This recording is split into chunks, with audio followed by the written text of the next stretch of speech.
Uso fans, if I was you, I'd be a little worried. In this video, I'm going to tell you why you should be worried. Because Jey Uso in 2024, well, he has a ton of potential. But will WWE, will Jey Uso be able to capitalize on the momentum in which he has right now?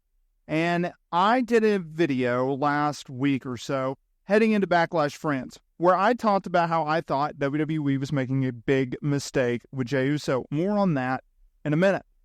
Jey Uso, for his entire career, has been positioned, up until recently, as a tag team guy.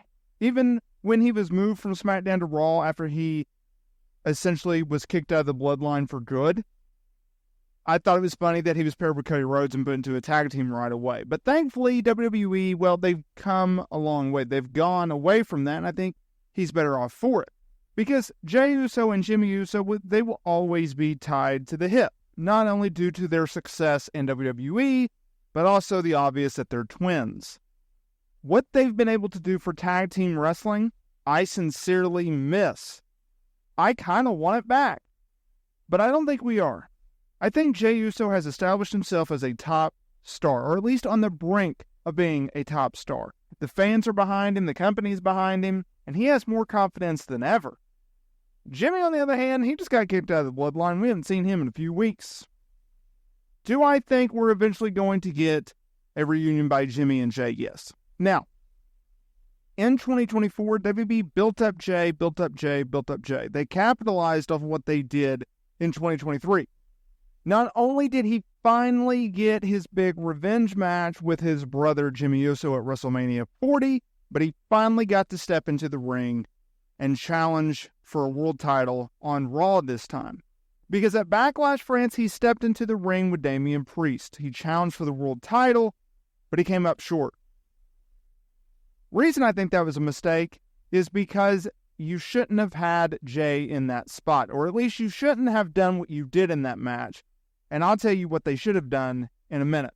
Now let's get to the crux of the problem. Let's get to today's video, because Jey Uso, he's in a very interesting spot right now. He's coming off of a loss at Backlash France, and he desperately needs a big win. But there's a problem with this ideology. If you look at the King of the Ring, in which he is currently in, and this is what you should be concerned about if you are a Jey Uso fan. If you look at the King of the Ring as it stands right now, we're in the quarterfinals, and so Jey Uso is slated to take on Dragunov on Monday Night Raw. We have Gunther taking on the winner of a Kofi Kingston or a Rey Mysterio match. It doesn't matter. Gunther will win that match, right? And then we have some other matches. Now, I can go down the list, and I can tell you who's in this tournament, who's not in this tournament, but let's be real. Let's all be real here, because we're all friends. It's going to come down to Gunther or Jey Uso. That's going to be your finals, okay? Here's the problem. Gunther needs a big win. Gunther is a guy that WWE has positioned for a very long time. I mean, look at his IC title reign. They know he's going to be a future world champion. Heck, he could be the guy to dethrone Damian Priest if he wanted. But then you also have Jey Uso, who he needs a big win. Yes, he got his big win at WrestleMania 40, but he's coming off of another big win, or a loss, rather, to Damian Priest. And so Gunther, he lost the IC title to Sami Zayn. Didn't even get a rematch for it because he has his eyes set on the biggest prize that Monday Night Raw has to offer in that World Championship. So I think Jey Uso, at a time that needs a big win, is not going to get that big win. I think they're going to put Gunther over Jey Uso. So then we're going to go from Jey Uso having all this momentum. He's a winner. He's winning matches. To now we're in big match situations, and Jey Uso simply is not getting the job done. He's losing to Damian Priest. He's losing to Gunther in the finals of the King of the Ring tournament. Because Gunther, you best believe, is going to get that big win.